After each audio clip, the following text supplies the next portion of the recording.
Solid, Jackson. Folks, welcome inside the Parisi Palace, high above 3773 East Broadway. This is a live edition of the Jake Feinberg Show, comedy on Power Talk. Thank you so much for making us part of your day today. And without further ado, it's an honor to bring back a friend of the program, a guy who was incredibly articulate about certain issues and musical concepts and camaraderie that is often hard to articulate, but after all the experiences that you have in school, on the bandstand, and in all different musical settings, and really being around so many amazing characters, real human beings, and real people that really could play music, it doesn't surprise me that you're able to articulate the magic of music. Blue Lou Marini, welcome back to the Jake Feinberg Show. Thanks, Jake. Is everything Jake? Everything is super cool, man, and had a great hang with George Young, and he blew my mind at the end because he had a chance in the 50s in Wildwood, New Jersey to see John Coltrane walk the bar. Far out. Wow. Yeah. First of all, he grew up in a group. He played in a group with Reggie Workman, and it wasn't really a jazz group in Philly, but then he blew my mind because we talked last time and you were incredibly diplomatic and articulate about Archie and Eiler and those cats.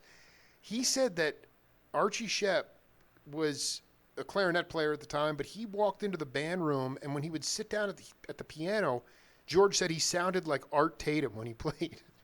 I mean, dude, wow. He blew me away. So, I mean, it was great, and it was an honor to connect with him, and I thank you for that. You're welcome. I'm wondering about if you could talk about the first time that you met Levon Helm. Yeah, it was on the Saturday Night Live show, and I was a huge fan of the band, and I still listen to the band often. That was chaotic on the show because there wasn't really that much time to hang,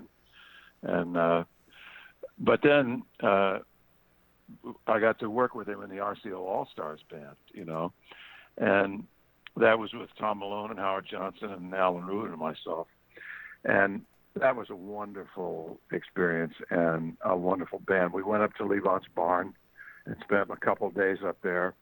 And, that band was Paul Butterfield and Fred Carter Jr. and Cropper and Duck and I think actually that's Mac. my favorite. The band is so seminal, but I really think that's my favorite band of all time. I've interviewed I didn't get to Fred Carter Jr., I didn't get to Alan, and I didn't get to Levon, but I've interviewed everybody else multiple times, and I feel so fortunate. I haven't gotten to Garth wasn't in the band. That band was freaking unbelievable, unbelievably classic. And I think, Cropper went up there, and then Levon's like, you gotta go. He's like, you gotta go get Duck, So he brought Duck up, right? I mean, that was a magical band. Yeah, it was, and it was fun, man, and we did one tour, Well, we played a series of gigs. We were opening act for the Dead, and then our horn section got to play one or two tunes with the Dead, but I don't remember what it was. Wait. Well, do we have what year was it? 78? Late 70s? Around 79? Yeah, it must have been 78, 79. God, that's sick. And that was just a few gigs. I remember playing in Philadelphia. Probably played here in New York. I don't remember where else. But Malone would remember. Howard Johnson would probably remember too. But, that band was, there were things I remember, like that movie Lost in Translation with Bill Murray. Yeah. We had the perfect example of that because some Japanese journalist asked Levon the story behind the tune Junkyard Dog. And Levon, in that honey drawl of his, launched into this long story where they had to stop and translate each part of it. And when he got to the end of it, we had one of those laughs where we were crying, like the whole band was lined up at this big table, and there wasn't a smile on the Japanese. It went right over their heads. It just was not, whatever the punchline was about the junkyard dog, it didn't go over, It's and lost in translation. That was a funny dude. moment, oh man. my God, dude. What about? I mean, can you, in your own? The thing about Levon though was, Alan Rubin used to say, like, half of Levon is playing straight eights and the other half is swinging, and then the way he played, which was unique in itself, nobody played like him. And then the way he sang on top of it, it was like two different people. His vocals are so loose above his drumming. Man. But then, that whole band, it was with Dr. John, who was, I ended up playing with him for about 10 years. Yeah, the Sun Ra, you could walk in and maybe you could possibly think Sun Ra was playing. It was so loose and open. Yeah, I freaking love that stuff, dude. The first time Matt called me for a gig, it went exactly like this. He says, "Louis, it's Mac. I got a little gig for you. The money's funny. The change is strange." No, this is what Hojo told me in one of our interviews. He said, I thought it was interesting too. He said, who would Levon have copied in those days? And he was really talking about growing up in Arkansas. He said the drummers in the bands of the stars were not very significant people in most cases, the rockabilly stars and those kinds of cats. They were only able to handle what they had to without imbuing anything into the overall sound. They just had to be there keeping the time. Levon basically found a more fun way of doing it. He did it more like jazz musicians do it, where they're looking to make some difference with the rhythm section, not just support, but statement as well. I'm fascinated, and you can go back pre-RCO All-Stars. I'm just, can you talk about, because, the drumming, when you listen to Morello or, it really, a lot of it was because it was acoustic music in some ways, but the drummers were accompanist instruments, and they also at the same time were able to, like Howard said, make a statement. And obviously, as the music got plugged in and became more electric and became louder and less dynamic, all of a sudden you had, by the 80s, the backbeat started to sound like machine gun fire. And it's interesting that, I wanted you to talk about, especially at North Texas, and about how especially the rhythm sections were able to play within the group as accompanists, but also make a statement. That's kind of what I hear lacking in today's modern music is urgency, chance taking, and making a statement. So you can riff on that any way you want. Well, it's funny that you mentioned Morello, because right before I left Texas, there was a great jazz guitar player down there named Jack Peterson, and then the mellophone and bass trumpet player and tuba player Rich Madison was down there too, and Morello formed a group with John Monahan on bass and me and Rich and Jack Peterson on guitar. It was a quintet.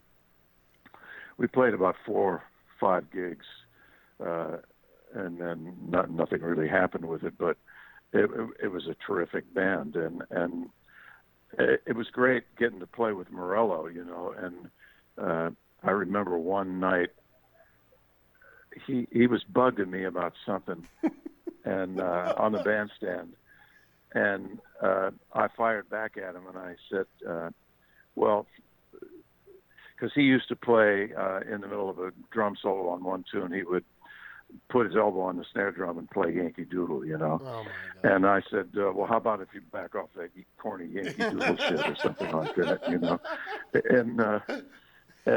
Oh, my God.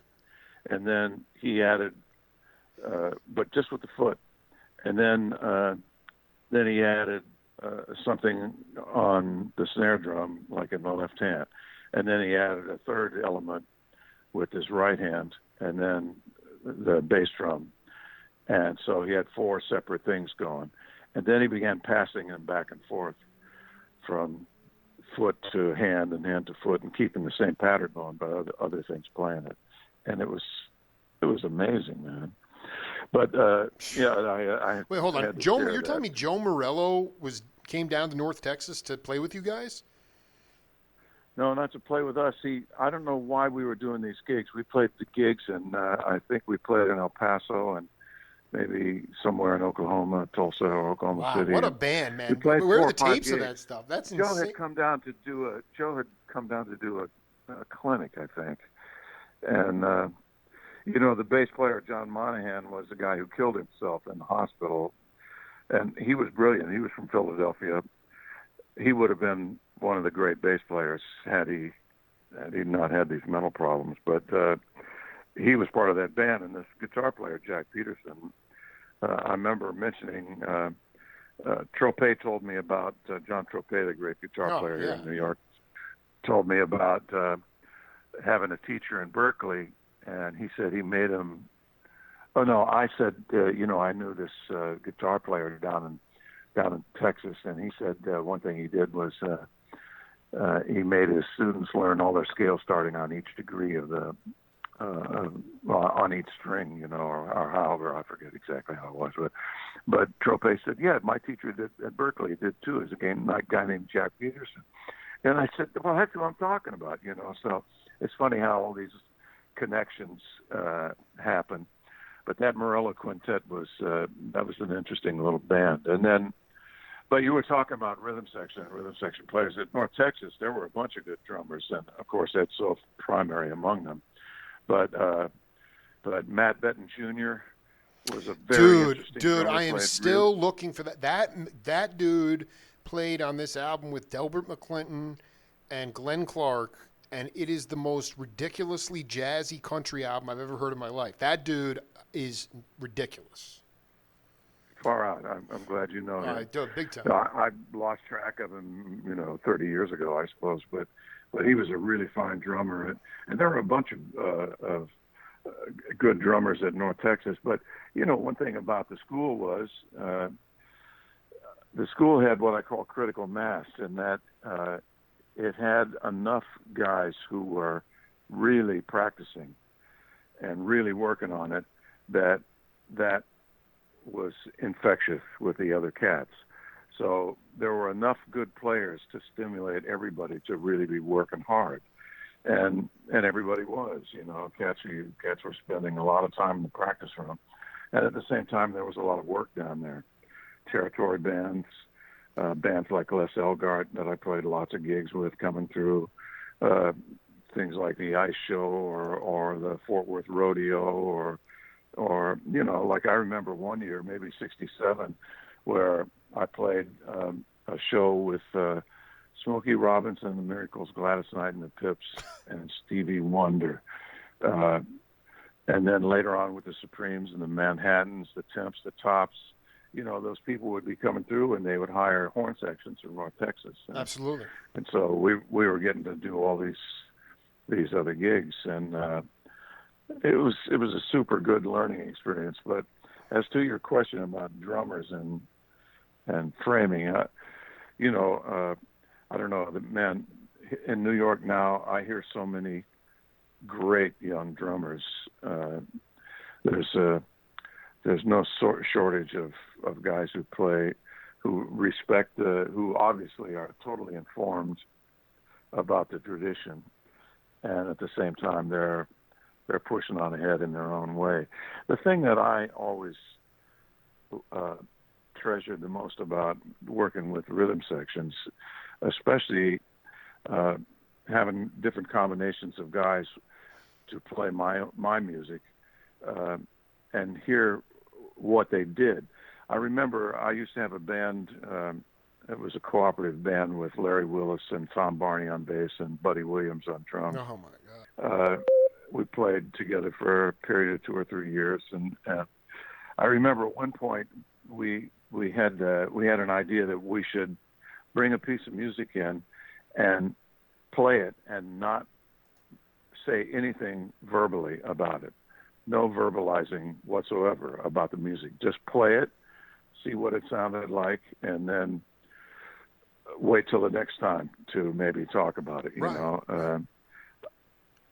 And that goes to what I was saying about recording sessions too, where No, you until had the everybody, greatest line, by far the greatest line out of 2,000 interviews. Like, I just need it live, man. I just want it live all the time. I'm like, that is my mind. And and so many of my friends, peers, and younger cats, they just get so hung up and perseverate over perfection, and they lose the. I mean, I'll ask people to do interviews, girls, guys, doesn't matter, and they're like, "Well, I'm in the studio this weekend," and it's like, okay, I'm like, normally the first or second take's the best, Don't forget it, they feel like they have to sculpt it to make it this beautiful thing, and then by the time it comes out, all the soul's been sucked out of it. Anyway, go ahead. Yeah. Well, that thing of that has to do with going for it and Exactly. and having that confidence and being loose. I remember it's not just jazz musicians.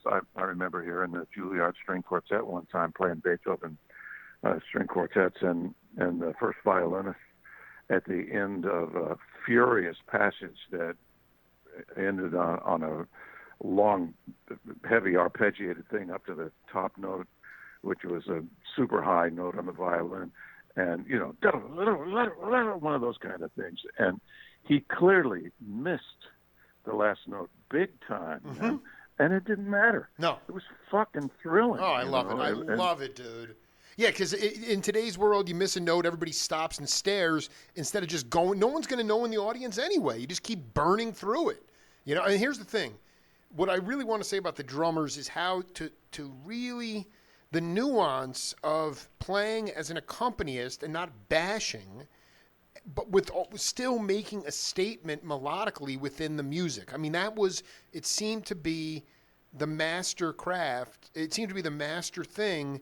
Even in the studio prior to the mid-'70s when, there were drummers that would come in and the engineer would say, just play straight beats. Don't play yourself. We just want to try to make that hit whatever the last FM hit was. They started to strip that originality out. Well, one thing about that concept is the master of finding the exact unique groove for whatever you're playing, to me, is Steve Gadd. And, Right. Over these last 20 years with James Taylor, I've played hundreds and hundreds of concerts with him. And he pays so much attention to every parameter of what he's going to play in the song, the way the song sounds, the way his drums sound in comparison, the tuning of his drums, the volume he plays at, the simplicity or complex. I mean, I heard him play. We finished the tour with James Taylor, and a week later, or 2 or 3 weeks later, heard him in New York with Chick Corea. Now, you couldn't be more different in the requirements of what you're playing than playing a James Taylor concert and then playing a Chick Corea concert and a burning concert, Right. wide open. Burning. And so, but Steve is like, he's so particular, and he doesn't care. He's very selfless in the fact that, he's got, of course, monstrous technique, but he doesn't feel compelled to demonstrate it at every 3 beats. Exactly. He's concerned with making it feel good for everybody. And he's he's a magic player, and he makes everybody. That's one thing about players like him. He makes everybody play better. I remember having David Sanborn called me to do an album, and I couldn't do it because of the Blues Brothers, and I was real disappointed. And then he got, who did he get to? I forget who we got. He got I Brecker think or it something? was Bob Malik. Oh, Bob Malik. No, Yeah. He got Bob Malik. And I remember Howard Johnson on it, too. I forget who else was on it. But I remember when we were rehearsing that the time between Buddy and Joey was so great. It felt like you couldn't miss a downbeat quarter note if you tried. It was so fat Yeah. and so solid and Round. so Round. Yeah. so deeply felt Uh, that and that kind of thing when you're in a situation where there's a groove like that, man, you find yourself playing shit that you never played before, and that's what that place is that's what we're aiming at, I want to to ask you all though. the I time. want you to finish the story. So you say we play shit that we never played before, but you don't know that in the moment.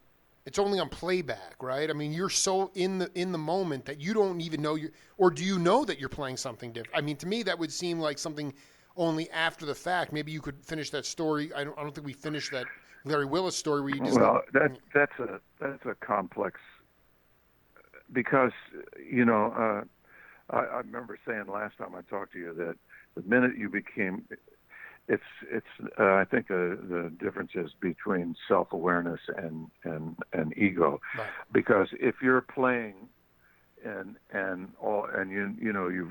you realize that, whoa, this is above, this is somewhere else.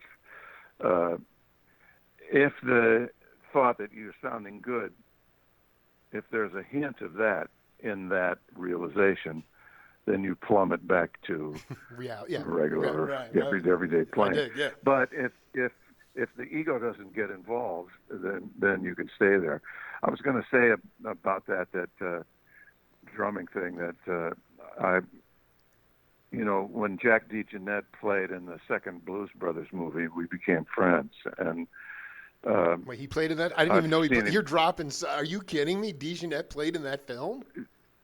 Yeah, he was in the all-star band that was in the Battle of the Bands with Eric Clapton and all these people. It was that was a juicy band, man. Dude, are you kidding me? That's insane. Steve Winwood, Billy Preston. Oh my gosh. Willie Weeks, Willie. DeJohnette, Oh Clapton, Jimmy Vaughan, Bo Diddley, Lou Rawls. You're saying that was the second Blues Brothers. The horn section, the second Blues Brothers movie, the Battle of the Bands.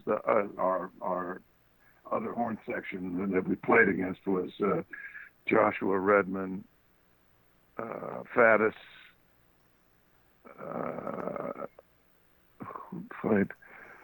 Oh, geez, I'm blanking. Clarence Clemens was in it.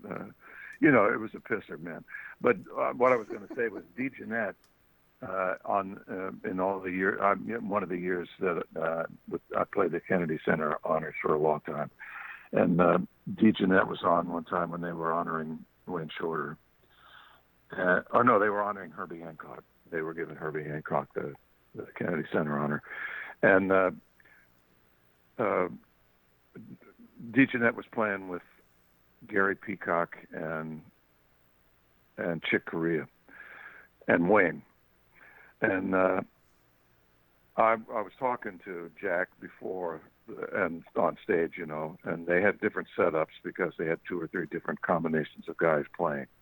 And so the little trio setup with DeJohnette was on one side of the stage. And I was talking to him, and then they weren't filming.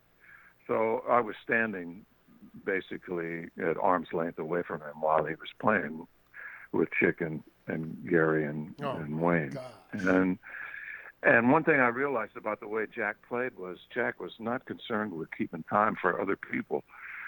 His assumption, this is what it seemed like to me. Yeah. It just seemed like to me that he felt the other people are just as equally responsible for the time as he is, and that his job was painting pictures just like everybody else's was. That was the feeling I got. Dude, you can hear that, and you can hear that. And it goes back to this whole idea of everybody that you encapsulated what I've tried to articulate before to people is just the idea that everybody should have their own inner time feel good enough so that Jack can just paint pictures and have faith. But that, of course, is for a certain kind of music. Well, when you hear equally thrilling is I remember hearing Etta James one time, and she had a drummer. Had to be 260, 270. And this cat, he had the fattest fucking groove, and I was dying to leap up and play. It just, and you know it was creative, but it was a groove, man. It was like, wow. Dude, And I'm the difference loving between this. the drum machine groove and a real drummer groove is who's the cat that used to play with Earth, Wind and Fire? Maurice White. He's no. Since then, he's played a lot with him. Sonny, what's his name? I'll look it up. I don't know. I wanted to ask you something. You know, just the serendipity reigns supreme because I just connected with Dean Parks and we did an interview last weekend and we were talking about the lab bands.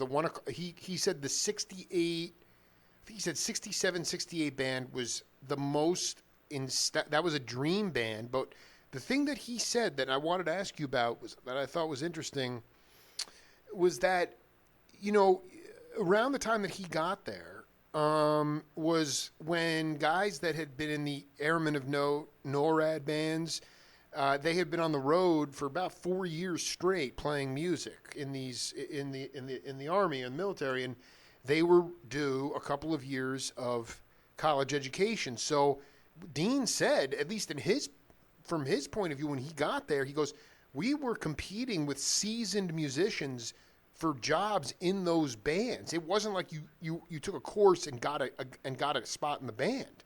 Did that happen to you as well? Yeah, there were auditions and before the faculty playing both privately and then in the bands, and they were listening to everybody. I didn't make the 1 o'clock band my first year. I was in the 2 o'clock, and then I think I joined the 1 o'clock second semester.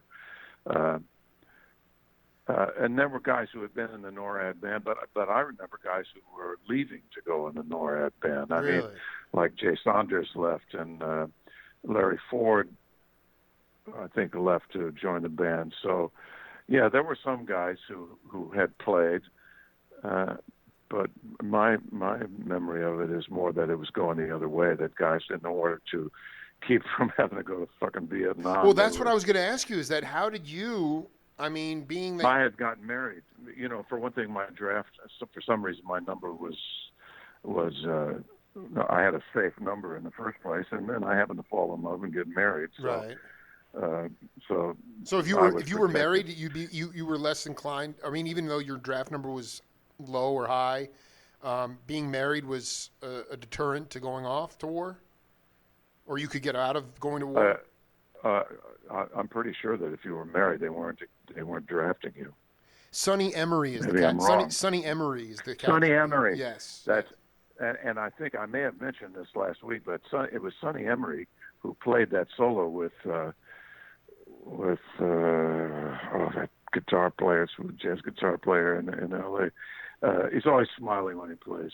But I was not thrilled with the music because I didn't feel like it was really pushing the envelope. But when Sonny Emery played a drum solo, man, you talk about a groove. And I think I'd mentioned that at one point he stopped his solo and let like 4 or 8 beats go by, and you could feel the whole audience just in unison.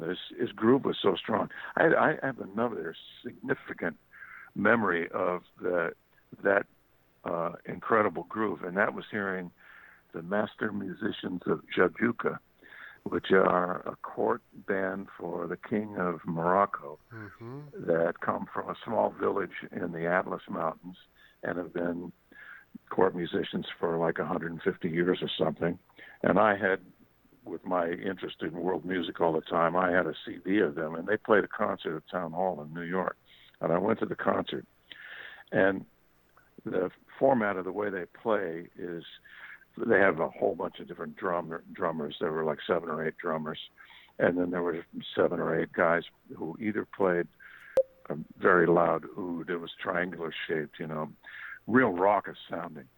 And when they first started playing, they're in all these odd time signatures, and it's like an assault, and it takes a while to figure out what is going on, you know. And one thing was that there was a lead player in the melody instrument that would play a phrase, and then all the other guys would answer.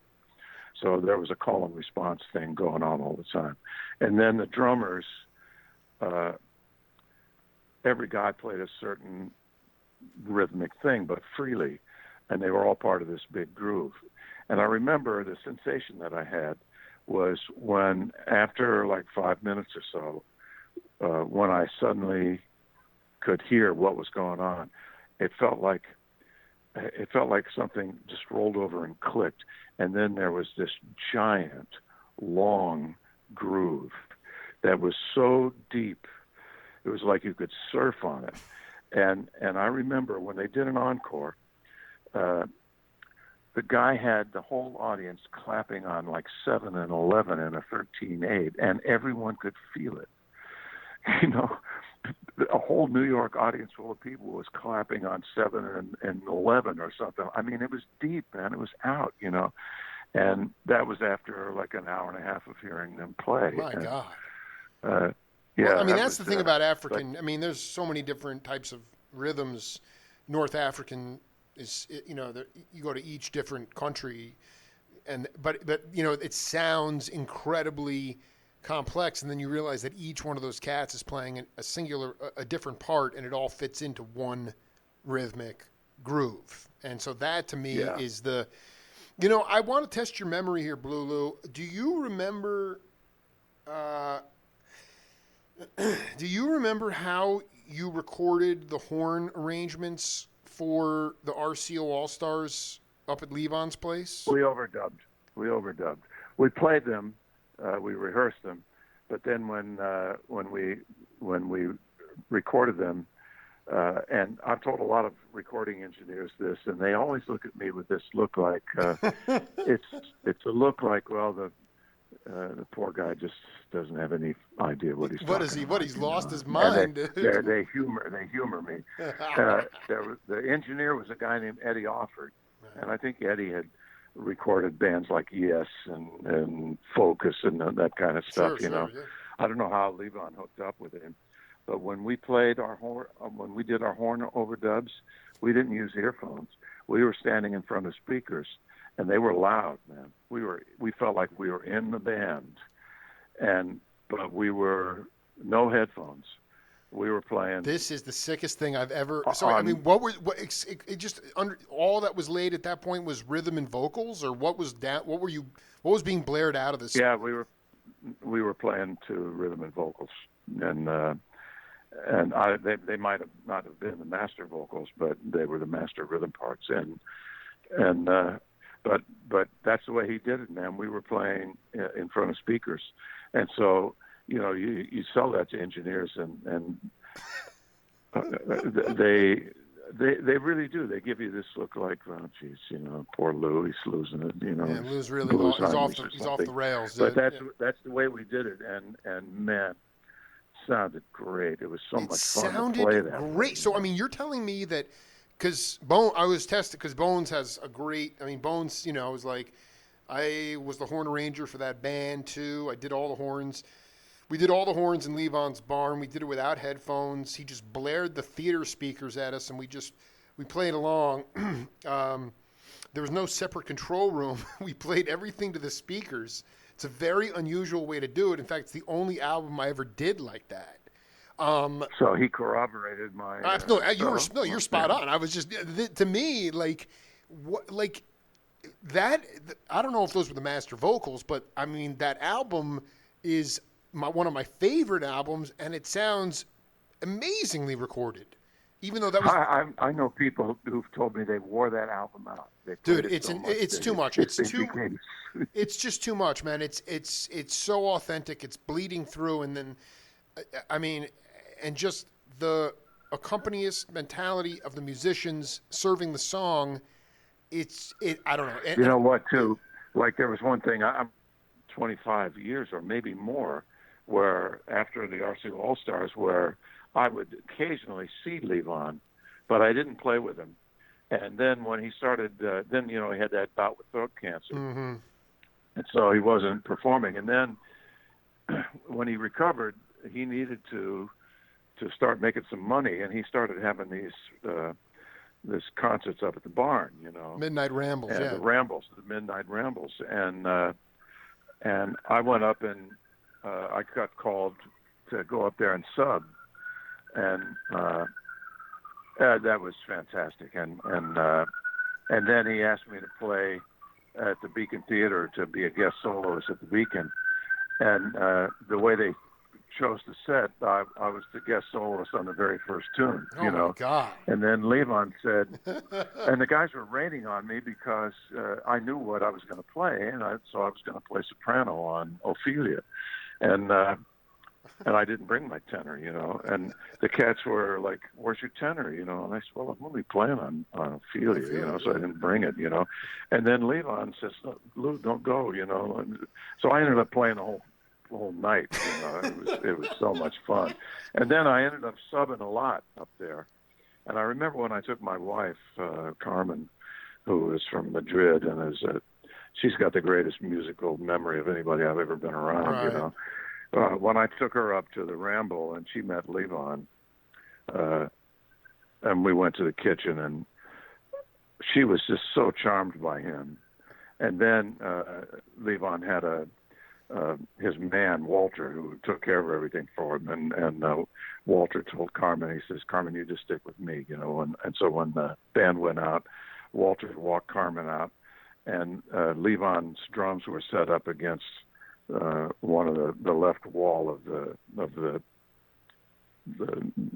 area where we played in the barn, and he put Carmen right behind him. She could reach out and put her hand on his shoulder, and every time I would look over at Carmen and Levon, Carmen was standing with the biggest smile on her face. She was just having a ball, just Dude, I would have been. I mean, that is such a magical story. I never got to the Midnight Rambles, but people were like, they during a break, they'd walk in, you go to the bathroom, it was Levon's bathroom, the toothpaste was there, the toothbrushes were there. It's like, it was just such a brilliant final chapter in that cat's existence in this life. You played on his solo albums as well, like later 70s stuff, self-titled stuff that I don't get off on as much, and that was done at Muscle Shoals. But did you go down to Muscle Shoals for that stuff, or did you just over? No, I've never been to Muscle Shoals. So those I bet those cats. Yeah, because I mean you're listed as playing on these Lou Marini alto, tenor, sax. So did you record your parts in New York and just they overdubbed them, or? Yeah, they overdubbed them here. Interesting stuff. What is, in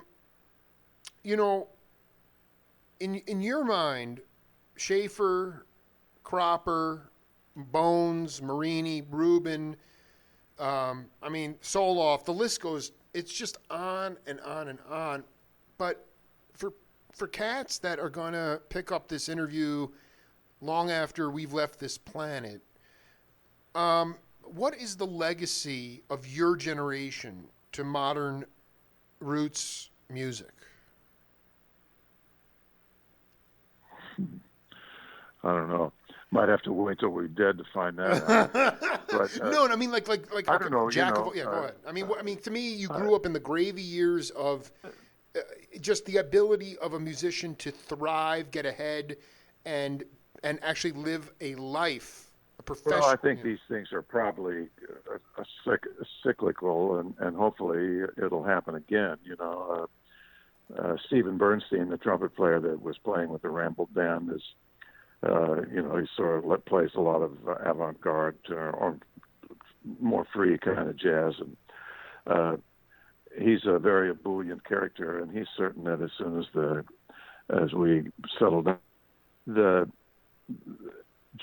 for me, the fun of it was the challenge of coming in, sight reading, playing different kinds of grooves, and being in the company of other musicians who inspired you and challenged you, And a friend of mine was talking about my buddy Joe Randazzo yesterday with me, and he told me that one time I brought him to a session in New York. He said it was some kind of beer commercial, and he said, "You guys played one take, and it already sounded great, you know." And he said, then they did a second take, and you were gone. It was like you were only there for about 15 minutes, you know. Right. And that was one thing about it, and also New York.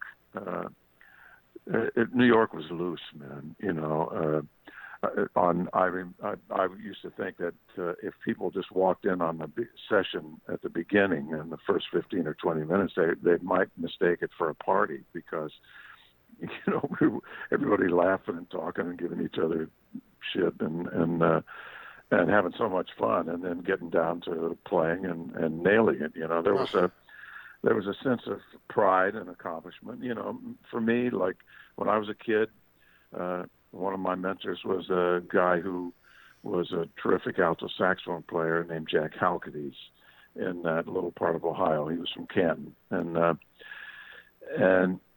when I joined the union, I was 13 or 14 or 15 when I joined the union. And he said, now, one thing you do, now that you're a union member, every time you pick up this thing, if you take a gig, you play the best you can play every second, you know. Seriously tells me that to a young cat, you know. And so that professional ethos, accompanied by the peer pressure you feel. You know, I remember a signal event in my own life was one day on a session, because I was always uptight about my playing and always thinking that I was in over my head. Yeah, I mean, honestly, you're like a typical musician. I think most cats actually feel that way. Yeah. So I remember one date where, like, I think the Breckers were on it, and Dave Taylor and maybe Alan, and I think Dave was on it too. There were two altos, and we finished the tune, and we were starting to pack up, and the voice on the booth says, "Hold on a minute, Cats." He said, "Lou, they want to add like a 8-bar solo on the end of that, so put a solo on, you know." And I'm like, I remember feeling, oh man, you know, in front of all these cats now, I got to play, and I played an 8-bar solo, and I just thought it was horrible, and I was starting to say, let's do it again, and then everybody was like, perfect, let's go have lunch, you know. And afterwards, I thought to myself, now, you know, I love these guys, and they're my friends. Why would they jive me? And if it wasn't good, why would they say, let's go have lunch? Let's go have lunch, right. And it was at that point where I sort of made a determination that from then on, I was not going to beat myself up about how I played. And, you know, one thing I realized then was that how many times I must have undercut people who would come up to me after a gig and say, "Gee, Lou, you sounded great." And then I would say, "Oh, man, I sucked tonight," you know. But I remember, you know, I got to be close friends with Bob Cranshaw and from the Saturday Night Live show, and lifelong close friends. And we were with James Taylor in Toronto, and we had a night off, and in the same venue, Sonny Rollins was playing, so Bob was with him, and so I went to hear Sonny, and then Bob brought me backstage, and I was just thrilled, you know, and I said, "Sonny, man," and you know, Sonny, I didn't have a good night till I wasn't playing well. So, you know, at that point, Sonny was in his 60s, you know, so I'm thinking to myself, oh, fuck it, you know, Claude Gordon used to, the old trumpet player Claude Gordon used to say, "Hit it hard and wish it well." We talk about playing high notes on the trumpet. You know? Do you think? I think there's something to be said. I remember I'm actually collaborating with the New Orleans drummer Johnny Vidakovich on a book that for the definitive Johnny Vidakovich book, and he just said, you know, at the minute that you think that you are great and you start wallowing in your own greatness, that's when it is all over. Like the idea of, you know, greatness is consistently moving forward, little by little, making progress, and eventually not that this is a big deal, but if you keep doing that, then you're ahead of the pack. But the minute that you get caught up in your head that you are, what I'm trying to say is having that insecurity or doubt continues to put you on, some people could say it's neurotic, but you certainly didn't think you were a great player, and it kept you in that mindset that you had to continue to search and burn. And I think that is a blessing in disguise, because once you've reached a point where you're wallowing in your own greatness, you're done. You're done. Yeah, well, it's a complex thing. The fact is that, like for myself, I personally sort of, you think about the act of being a solo player, and so obviously there's some need to get out and play, and everybody likes the accolades and everyone likes the applause, but what means the most to you is the unspoken approval of your peers. Right. That means more than the other thing. It's when the other thing, like guys who get successful, and the other thing becomes more important to them than the approval of their peers.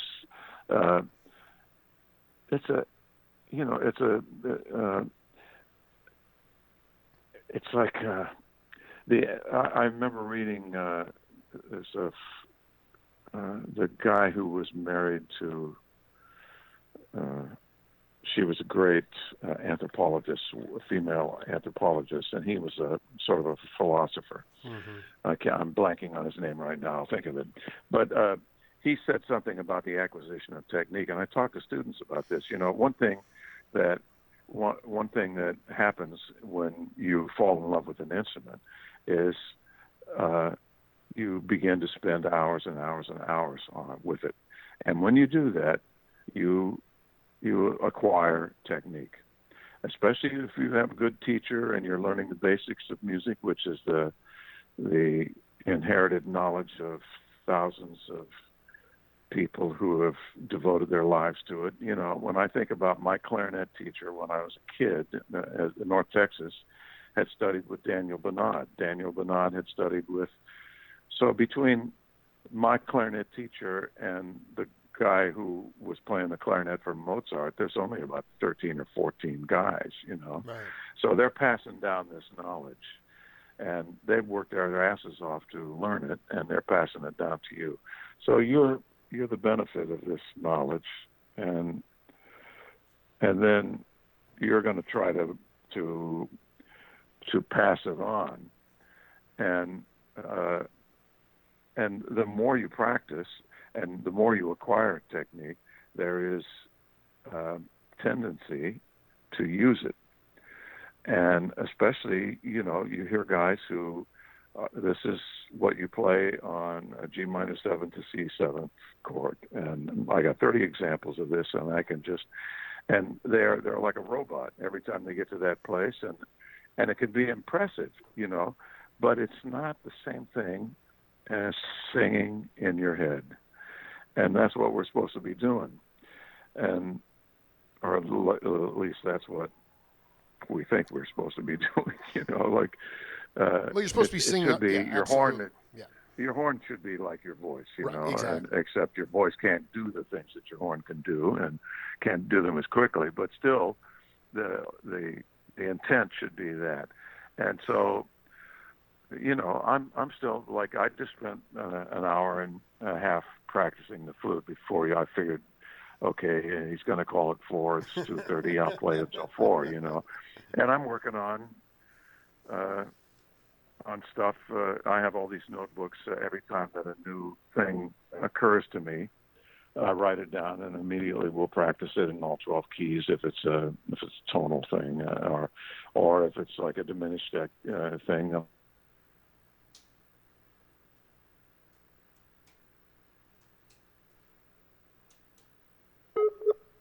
And the time between playing something to get under your fingers to when it naturally emerges in your playing and not in a rote way, it's a long time, man. And then the thing is, by the time you get to where something is totally under your fingers, you're bored with it. now you don't want to play it, but that's when it starts emerging in your playing in unexpected ways. And that's when things like if you're playing a funk thing and you've been working on a funk exercise and now you're playing in a band that is killing it, the groove, and now that thing on the F sharp seventh chord that you worked so hard to get on your fingers, all of a sudden it pops out of its own volition, sort of, you're sort of the conduit. And the thing I like about that is that it can pop out, but it doesn't pop out exactly like you've been practicing. Fragments of it pop out, Wow. or you're able to play with it and use it without it being a totally intellectual exercise. It pops out in its own emotional context.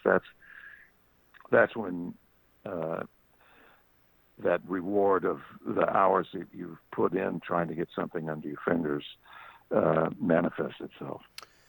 I want to wrap set 2 here. I want to read you this quote and ask you a question after it because you were just kind of hinting at it in your own way. This is from my second interview that I did with Gene Perla. He said, Jake, I've had this conversation with Dave Liebman a couple times. There's nowhere else to go in music because everything has been done. The only things that appear to be available in terms of experimenting and putting things together is putting different instruments together, as well as incorporating different styles or genres of music. Those things are good. But given the capability of producing something that is quote-unquote good, people will respond to it and like it. It doesn't have to be something new because that's very hard. And, I wanted to ask you, I feel like, well, I guess the idea of saying you have two guys that are from your generation, basically, both of them jazz. You played plenty of heavy jazz, but you clearly stretched out into pop and rock and blues and all the very different types of stuff. And I would consider those guys more part of the black subculture of jazz, which it was through the 1970s. But when they talk about that there's nowhere else to go because everything has been done. And yet then I go back to my interview with Cropper, and he says, Lou Marini said something to me totally profound. He said, guys, Bach and Beethoven use the same set of notes that we do. I never thought of it that way. That's Cropper talking. They're not different. They're not different notes. It might be different sounding music, but it's still based on the same notes that we all play. Blues is based on that. R&B is based on that, and pop is based on that. It's the same set of notes, just in different positions. So and I'll send you that interview with Cropper because it's a great interview. He's talking about that simplicity of complexity within the same 12 notes, and yet you have Liebman and Perla in a more esoteric way because they played with sound seekers and sound scientists, that there's nowhere else to go. And I wanted you to talk a little bit about not technique, not how you prepare your students because there's something magical about what you just talked about with the idea of practicing that F7th chord, and then it doesn't come out exactly the way it does when you're playing with a burning live group. But do you agree with them, and then also what are some of the teaching in isolation one-on-one is great, it pays the bills, but how do you think communal music can grow, vocabulary of communal music can grow if everything has been done, if you agree with that? Well, I don't think everything has been done, not even remotely. And physical the physics of music are an established scientific thing. They're Right. as real as tapping on the table. Absolutely. And so that I spoke briefly about the way two players, a tuba and a piccolo player, can play any two notes and make them sound good. When they play in tune and line up make the little adjustments to create those harmonic overtone overlays that sound beautiful together, and there's Paul Simon in his last album did some parts of used some of the microtonality that French composer whose name now also escapes me. I heard a concert of his music, microtonal music, where the musicians are playing semitones away, or Yeah, well, Harry Partch did that. That's Harry Partch. Yeah, yeah, Harry Partch did that too. But these cats now are doing it in a different way. So there's that to contend with, right? And then I hear these young players who, for one thing, I heard a young alto player sat in with a quartet that I was playing with last year. And I never heard anybody play as fast as this kid. His clear playing, but a blur, man, so fast, And so guys are doing different things. The fact is that the explorers will be out there. I remember reading a science fiction story. I was way into science fiction when I was a teenager, and there was one by a guy named Alfred Bester, and it was part of an anthology. And in this, it was a short story, but it was about a musician who would be able to sit at a big console, and he was wearing some kind of things on his temples, and he could think and make music happen. And so the thing was that he could make multiple things counterpoint, all simply by thinking them. And who knows where it's going to go? I think we're on the cusp of something that we have no idea what it could be. But it gets back to simple things like when you hear a human voice in person, it can raise the hairs on the back of your neck. Absolutely.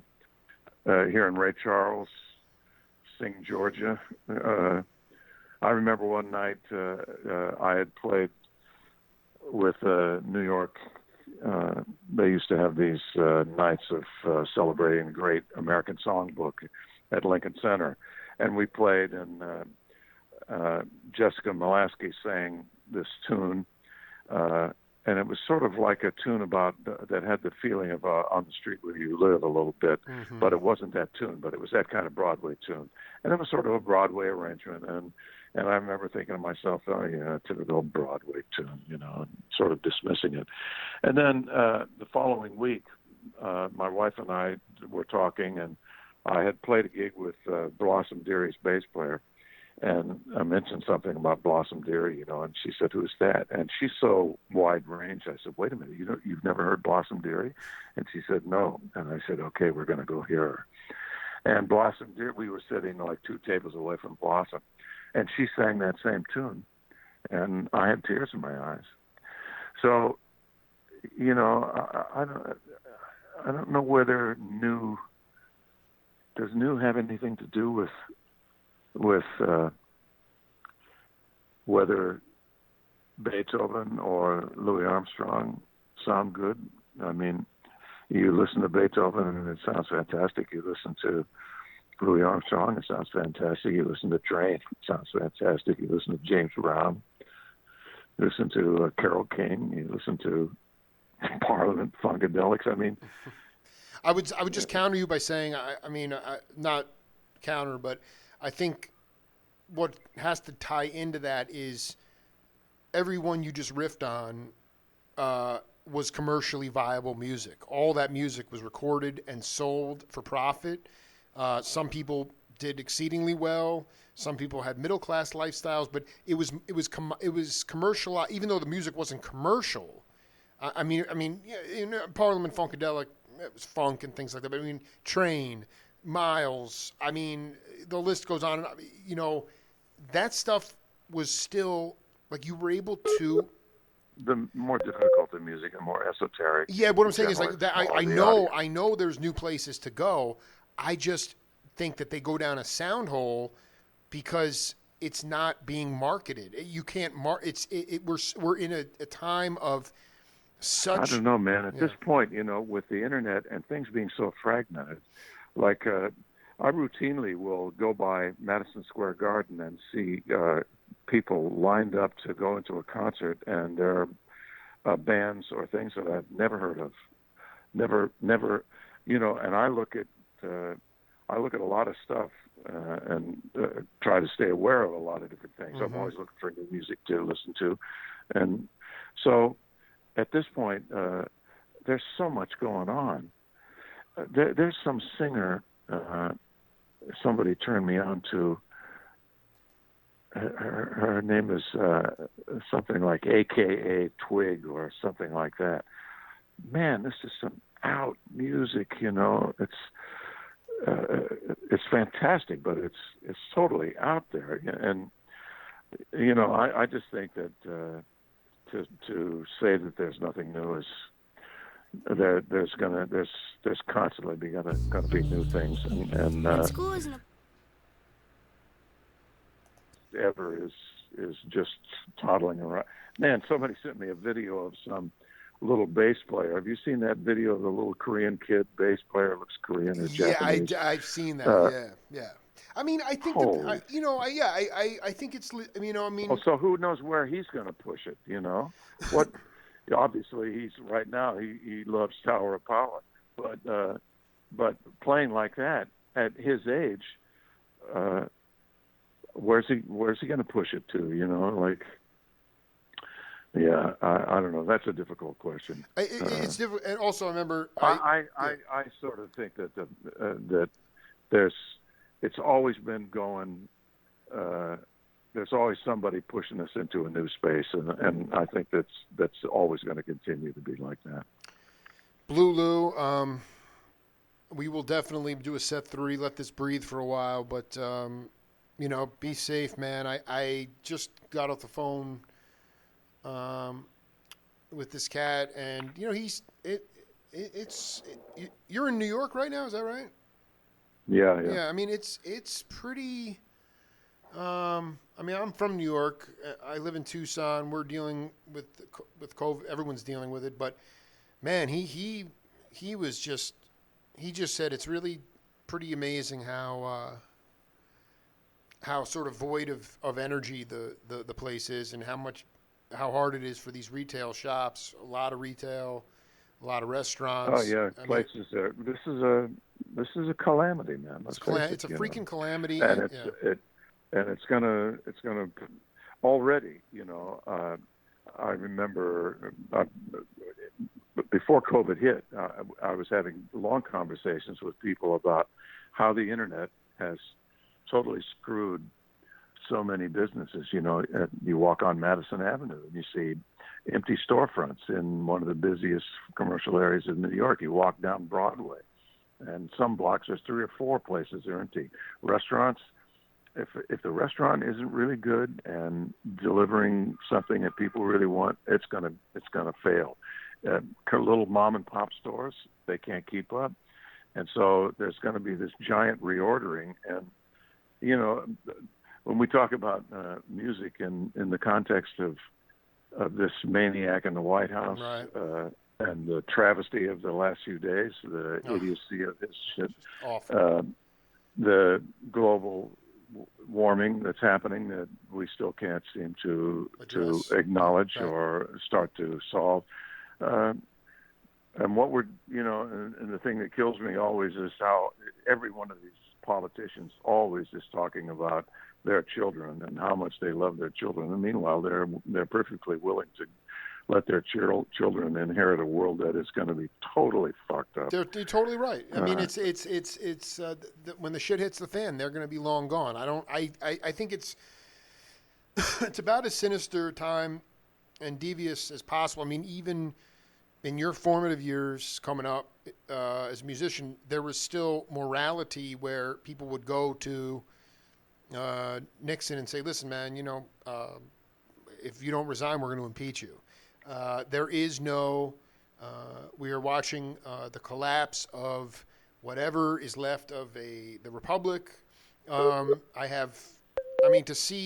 see that individual pulling some sort of Mussolini act last night. It's just like Jesus. I don't really. Jesus. It's scary, and then the funny thing is the people who are that I'm scared of just laugh about it and say, "Well, there's nothing to worry about." And I'm like, "Yeah, okay, these people are psychopathic, and they're being led by a totally mentally insane person who is on all these experimental drugs, which is making him even crazier."